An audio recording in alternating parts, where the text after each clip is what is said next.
Hello, my name is Susan. I'm a 35-year-old woman who firmly believed in fairy tale endings. Until 4 years ago, when my life took an unexpected turn. That's when I met Justin, who would eventually become my husband. What began as a romantic story filled with love and trust gradually morphed into a tale of betrayal within the confines of what seemed like a perfect marriage. Our first encounter happened on a typical Tuesday morning at the corner cafe. I was engrossed in a Scott Turow legal thriller, captivated by the plot's twists, when Justin walked in. His presence was striking, confident yet approachable, with a warm smile that felt genuinely inviting. "Is that Gish's latest?" he asked, nodding at my book with an interest that caught me off guard. "Yes, I just started it. He never disappoints," I replied, pleasantly surprised by how easily our conversation flowed. Over the following weeks, Justin and I discovered our shared passions for music, especially classic jazz, and our love for exploring quaint bookstores scattered throughout the city. He was charming, respectful, and always attentive, making every meeting feel like a reunion with a long-lost friend. One evening, as we strolled by the river, Justin's expression grew earnest.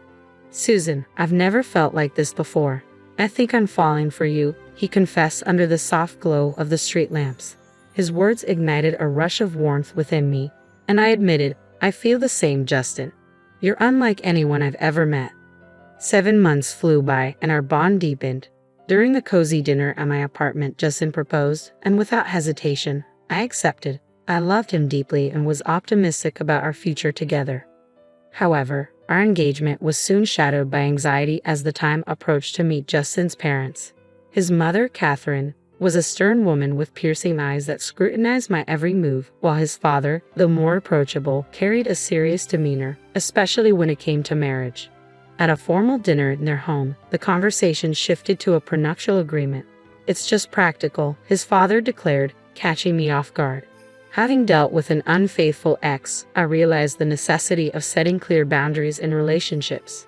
Firmly, I proposed a condition: if either of us strayed, the one who cheated would owe the other $200,000. Justin looked at me, his face a mix of shock and admiration. "Susan, I promise I'll never cheat on you," he assured me sincerely. Our wedding was a splendid celebration filled with joy, dancing, and heartfelt promises of eternity. The first year of our marriage felt like a dream. We traveled to enchanting places, shared serene evenings at home, and supported each other's dreams and ambitions. Justin was more than just my husband. He was my best friend and confidant. After the excitement of the wedding, settling into married life was surprisingly smooth. Our honeymoon in Italy was magical as we wandered along the Santa Caterina del Sasso, two lovers lost in romance. "Can you believe we're here?" I asked Justin one evening as we watched the Eiffel Tower light up. He pulled me close and replied, "I believe anything is possible with you. This is just the beginning for us, Susan." Those days were filled with laughter, romantic dinners, and dreams of our future together. Returning home with a suitcase full of cherished memories, our connection felt stronger than ever. Our daily routine was simple yet fulfilling. Justin would leave for work each morning while I prepared dinner for his return. Our evenings were spent in deep conversation, discussing everything and anything. One evening, while tidying up after dinner, Justin said, "I never thought I'd be this happy doing ordinary things like washing dishes." I playfully splashed water at him, and he laughed as he caught it in his hand. "That's because you've got an amazing wife. It's all about good company," I joked. This simple, joyful routine highlighted the deep bond and shared happiness that characterized our life together. He once told me, "Marrying you was the best decision of my life." Despite the mounting pressure from others, especially the expectations surrounding starting a family soon, our joy remained steadfast. Justin's mother, Catherine, often dropped not-so-subtle hints during family gatherings, asking, "So, when are we going to hear some good news?" I usually deflected with a light-hearted joke, but her persistent questioning started to weigh on me. Justin would comfort me, reassuring me, "Don't let my mom get to you. We'll start a family when we're ready and not a minute sooner." Our first anniversary was a magical celebration, marked by a quiet dinner at home. Justin surprised me with a necklace I had admired months before, saying, "Happy anniversary, Susan. Here's to many more years of happiness." His eyes sparkled with love as we cuddled on the couch that night, and I felt incredibly blessed. However, as we entered our second year of marriage, the pressure from Justin's family, especially Catherine, began to take its toll. It was no longer just about starting a family. Her critiques seemed to infiltrate every aspect of our lives. Catherine's disapproval, often masked as helpful advice, turned every family visit into an ordeal.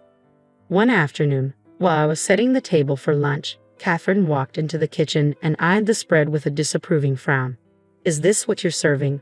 A bit simple, don't you think?" she remarked, her tone dripping with disdain. Clenching my jaw, I tried to maintain my composure as her criticisms didn't stop at my cooking. She found fault in everything from our home decor to how I spent my free time. One evening, while we relaxed in the living room, Catherine offered her unsolicited opinion. "You know, Susan, if Justin spent the money he spends on you on me, I'd consider hiring a proper cleaner and cook." Justin appeared uncomfortable but remained silent, which felt like a betrayal, leaving me simmering with frustration. "I'm doing my best here, Catherine," I managed to say, but the hurt deepened as I noticed Justin starting to echo his mother's criticisms, albeit more subtly. After one of Catherine's visits, he casually suggested, "Mom might have a point about the house. Maybe we should consider getting some help." A wave of hurt and frustration washed over me. I couldn't help but question Justin. "So, you think I can't handle things either?" He quickly backpedaled, insisting, "No, that's not what I meant." But the damage was already done. The constant criticisms and Justin's growing detachment began to strain our marriage, leading to petty arguments and turning our once effortless conversations into tense discussions. After one particularly heated argument, I found myself pondering aloud. What happened to us, Justin? We used to be a team. He ran a hand through his hair, visibly frustrated, and replied, "I don't know, Susan. Everything feels so complicated now." That night, I went to bed feeling isolated and misunderstood. Catherine's subtle yet harmful remarks had not only invaded our home but were also eroding our relationship, making me doubt whether the love Justin and I once shared could survive this constant barrage of negativity. As our 4th year of marriage began, unease settled in my heart. The once vibrant flame of our love now flickered under the shadow of doubt and distrust. It all started with the repeated calls from a name that frequently appeared on Justin's phone, Brian. Justin's demeanor shifted every time that name flashed on his screen. One evening, as we were watching TV and his phone rang yet again, I felt a knot tighten in my stomach. I noticed the nervous glance Justin threw my way, trying to sound nonchalant as I asked, "Who's Brian?" "Just a new guy at work. No one important," he replied, his voice a bit too casual, that explanation sounding rehearsed. However, his behavior continued to change. He started coming home late more often, offering flimsy and inconsistent reasons for his tardiness. Even his wardrobe shifted, moving from casual attire to sharply tailored suits. One night, as he prepared to leave for another late work commitment, I couldn't help but notice his polished appearance. "Working late again?" I inquired, pointing out the change. "Yeah, big project," he answered, but the way he said it made me feel increasingly disconnected from the man I once knew so well. He spoke without making eye contact and added, "Don't wait up." The frustration I had been bottling up erupted, and I finally confronted him. "Justin, this isn't like you. What's happening?" My voice trembled, betraying my mix of anger and fear. He sighed heavily, his expression a blend of guilt and irritation. "I've told you, it's just work. Why can't you trust me?" "Because something's off. You're hardly ever home, and when you are, you seem distant, like you're a million miles away," I countered, desperate for clarity. Justin gave no response, merely grabbing his coat and leaving, deepening my sense of isolation in the silence of our home. That night, as I lay in our empty bed, I reached a painful decision. I couldn't continue living in this cloud of doubt and suspicion. I needed to uncover the truth, no matter the cost. The next morning, I took a step that felt like betrayal yet was necessary. I called a private detective. The constant stress and uncertainty had become unbearable, and I was determined to find answers.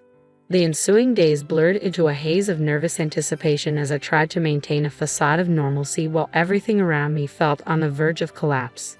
Then, the detective's call came, shattering my world. "Mrs. Johnson, we found conclusive evidence. Unfortunately, your suspicions were correct," the detective said solemnly. He revealed that Justin had been unfaithful and that the person he had been speaking to, Brian, was actually a woman. The details of their secret meetings, complete with timestamps and photographs, were undeniable. Sitting there with the phone in hand, I was overwhelmed by a torrent of emotions, devastation at the betrayal and a grim sense of vindication. My deepest fears were confirmed. not as baseless worries but as stark, undeniable truths. Now armed with this knowledge, I faced the daunting task of deciding what came next. I chose not to confront Justin right away. I needed to understand the full extent of his betrayal, not just the evidence of his infidelity. One evening, as I passed by his home office, I inadvertently overheard a conversation that sent a chill down my spine. Justin was speaking with his mother. "Mom, I'm planning to end it with Susan after your birthday," Justin said, his voice chillingly devoid of the warmth it once held for me. "Oh, that's wise, dear. Make sure she gets me a nice 60th birthday present before you drop the bomb," Catherine responded, her tone dripping with cold calculation. Leaning against the wall, I felt a wave of nausea wash over me. Not only was my husband unfaithful, but he and his mother were conspiring against me, planning to use me for one last extravagant gift before casting me aside. Fueled by a potent mix of anger and determination, I decided to play along. I carried on as if everything was normal, secretly gathering more evidence of Justin's infidelity. The detective provided me with photos, videos, and even audio recordings.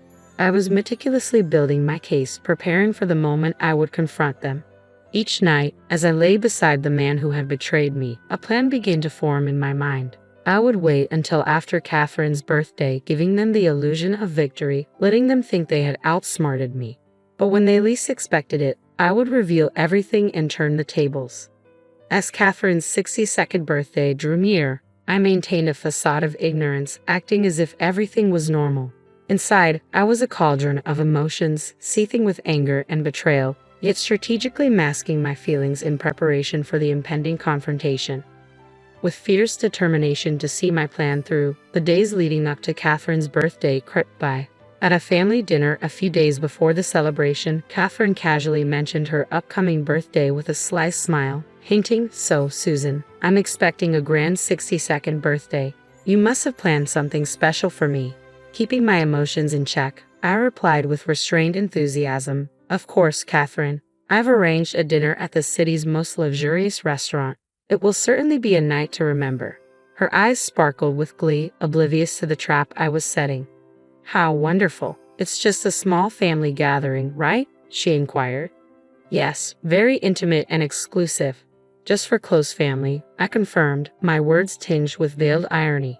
Later that night, Justin approached me, a hint of suspicion in his voice. "That's quite a generous plan for Mom's birthday. Are you sure about this?" I faced him, maintaining my composure. "It's a significant birthday, and I want to do something special for her." Justin seemed satisfied, though I could sense he was puzzled by my eagerness to indulge his mother.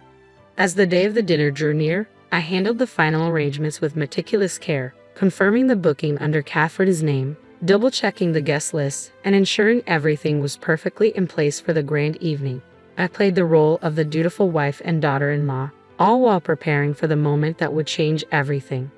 I masked my true intentions behind a facade, ready to expose the betrayal and deceit that had eroded our marriage. The night before the dinner, as I lay in bed, a twisted sense of satisfaction enveloped me. I was mere hours away from turning the tables on Justin and Catherine, prepared to unveil everything in a dramatic climax that would shake the very foundations of our relationship.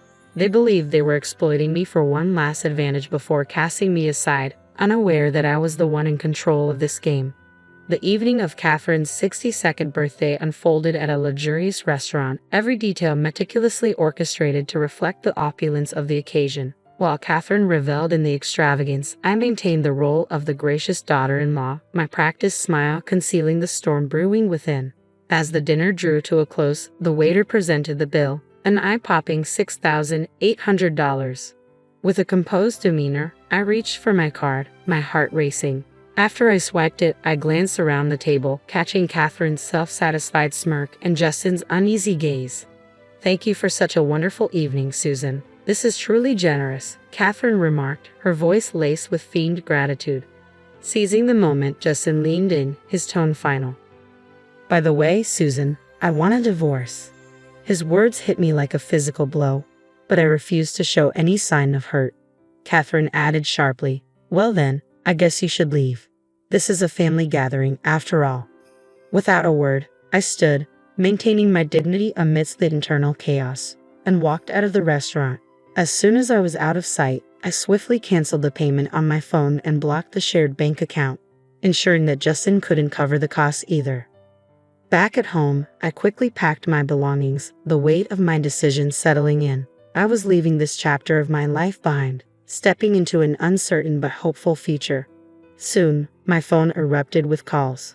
I answered, and Catherine's voice, shrill with rage and panic, filled my ears. The payment didn't go through. The restaurant staff called the police. "What have you done?" Her words were cries of anger and disbelief, but I felt a sense of release and vindication.